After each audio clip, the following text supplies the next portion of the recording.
Student, हम लोग continue चल रहा था प्राइमरी एक्टिविटी, क्योंकि ये चैप्टर काफी बड़ा है। तो हम लोगों ने पहला पार्ट खत्म कर लिया, एग्रीकल्चर। लास्ट जो हमने वीडियो डाला था वो था कोऑपरेटिव फार्मिंग, हम लोगों ने देख लिया। अब जो दूसरा टॉपिक है वो है माइनिंग, खनन।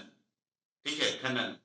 खनन का प्रयोग जो है मानव प्राचीन काल से करते आ रहा है। खनन का प्रयोग, जैसे आपने सुना होगा, हिस्ट्री में आपने पढ़ा होगा कि जब मानव खनन कर रहे थे तो उसका अलग अलग युग चला था, है ना। वो युग कौन कौन सा था? तो ब्रॉन्ज, है ना, आयरन, कॉपर, ठीक है, मतलब लौह युग में जैसे आयरन आयरन का खनन किया गया। ब्रॉन्ज जो है वो कांस्य, ठीक है, कॉपर, ताम्र युग सुना होगा आपने। मतलब इस तरीके का जो युग है, इसका मतलब साफ है कि इस समय जो है मानव ने खनन कार्य शुरू किया था। ठीक है, खनन कार्य शुरू किया था, और उस खनन कार्य का प्रयोग जो है मानव अलग अलग विधियों में ले रहा है, यह अलग अलग कार्यों में ले रहा है।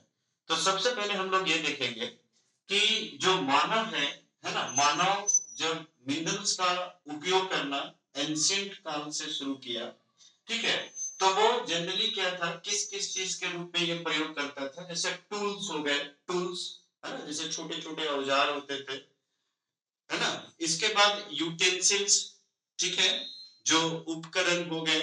वेपन्स, हथियार के रूप में इसका प्रयोग किया जाता था। जनरली क्या होता था कि जो लोग शिकार करते थे, है ना, जो लोग शिकार करते थे उसका प्रयोग ये इस रूप में लेते थे। टूल्स हो गए, यूटेंसिल्स हो गया, वेपन्स हो गए।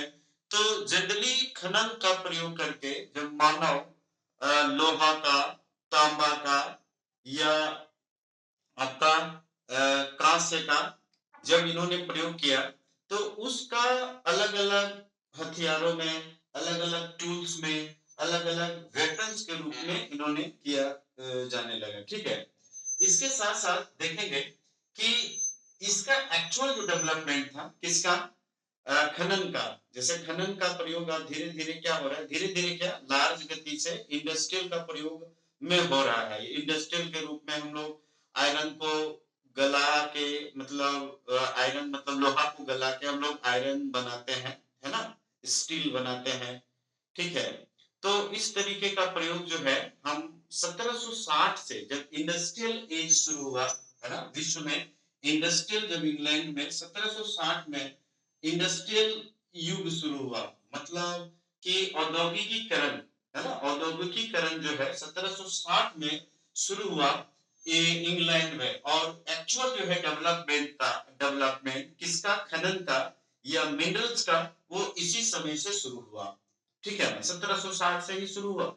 तो अब ये क्या है कि इसकी कंटिन्यूटी अब बन रही है। अब लगातार जो है हम खनन का प्रयोग कर रहे हैं अलग अलग क्षेत्रों में, ठीक है, अलग अलग विधियों के द्वारा। ठीक है, तो इस तरीके से क्या है कि ये कुछ बेसिक चीजें थी खनन के बारे में, या इंट्रोडक्शन था खनन के बारे में जो आपको बताया गया। खनन का जो प्रभावित करने वाला कारक, जिसे हम कौन कौन सा चीज प्रभावित करते हैं, है ना, खनन को, खनन जब हम करते हैं तो कौन कौन सा चीज प्रभावित करता है उसको, तो फैक्टर अफेक्टिंग माइनिंग एक्टिविटी, है ना। तो सबसे इंपॉर्टेंट क्या है कि देखिएगा फिजिकल फैक्टर।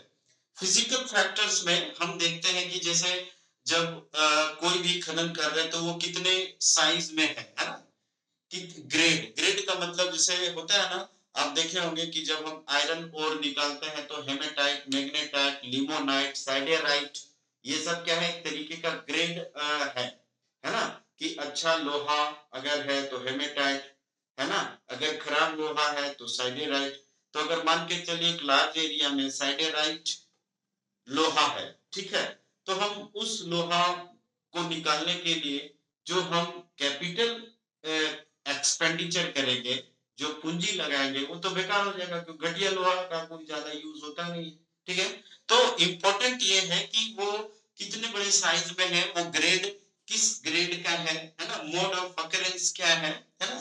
तो इस तरीके का क्या है, ये फिजिकल फैक्टर के थ्रू जो है हम अगर ये सारी चीज है तो हम उसको निकाल सकते हैं, है ना? तो मोड ऑफ अकरेंस का मतलब जैसे हम कोई भी चीज खनन करते हैं तो उसकी मोड क्या है ना? आपने देखा होगा ड्रिलिंग सिस्टम भी होता है, जैसे समुद्र के आसपास अगर कोई खनन कार्य हो रहा है समुद्र में, तो वो ड्रिलिंग प्रोसेस होता है, जैसे पेट्रोलियम हो गया, नेचुरल गैस हो गया, तो ड्रिलिंग प्रोसेस अगर यही प्रोसेस को अगर हम धरातल पे करते हैं, है ना?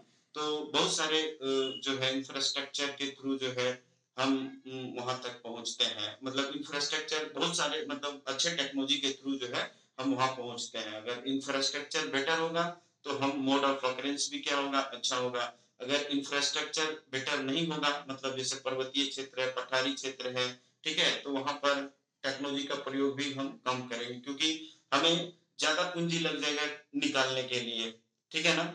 और मार्केट वैल्यू जो है उसको कम कम मिलेगा हमें। तो इस वजह से अगर मार्केट वैल्यू उसकी अच्छी है ना, तो उस तरीके से हम खनन करते हैं। तो ये सब डिपेंड करता है प्रभावित करने वाले कारक पे, है ना? तो इकोनॉमिकल फैक्टर जो है, इकोनॉमिकल फैक्टर में जो है, जैसे हमारे इकोनॉमिकल फैक्टर के रूप में जनरली अगर हम देखें तो विद्वान तकनीकी, है ना, हमारे पास जो है टेक्नोलॉजी अवेलेबल एंड यूज, किस किस तरीके का टेक्नोलॉजी है हमारे पास, ठीक है? तो ये भी इकोनॉमिकल फैक्टर को प्रभावित करता है।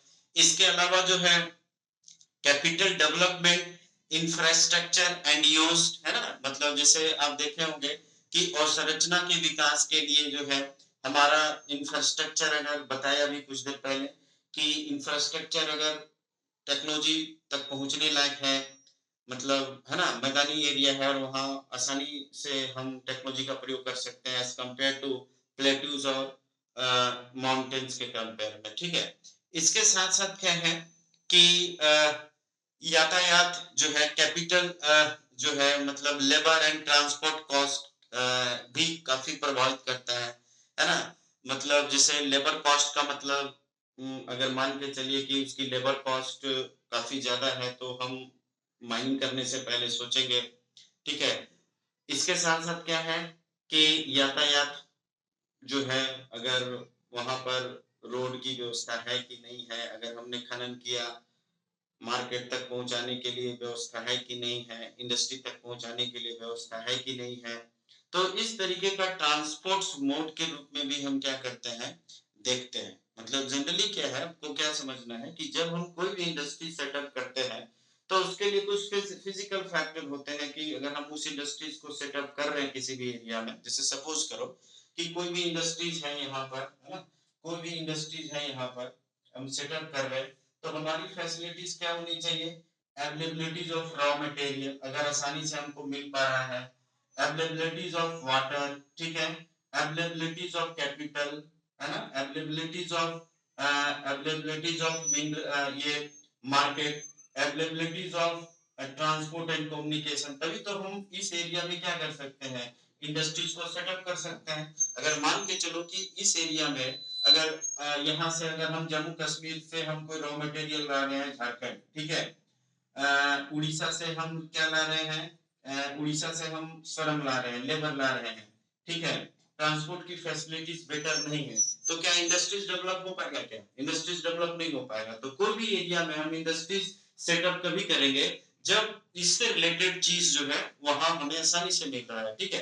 तो यही हाल क्या है माइनिंग के कंटेस्ट में भी है। माइनिंग के कंटेस्ट में जितना बेटर सुविधाएं होंगी हमें, उतने ही हम वहां पर माइनिंग कर सकते हैं, चाहे वो इंफ्रास्ट्रक्चर को लेकर हो, चाहे कैपिटल या लेबर को लेकर हो, चाहे हमारी टेक्नोलॉजी को लेकर हो, ठीक है? तो ये सारी चीजें जो है प्रभावित करता है कहां पर, खनिज को, खनन को, माइनिंग को प्रभावित करता है। तो अगर आपसे ये पूछा जाए कि what is the responsible factor of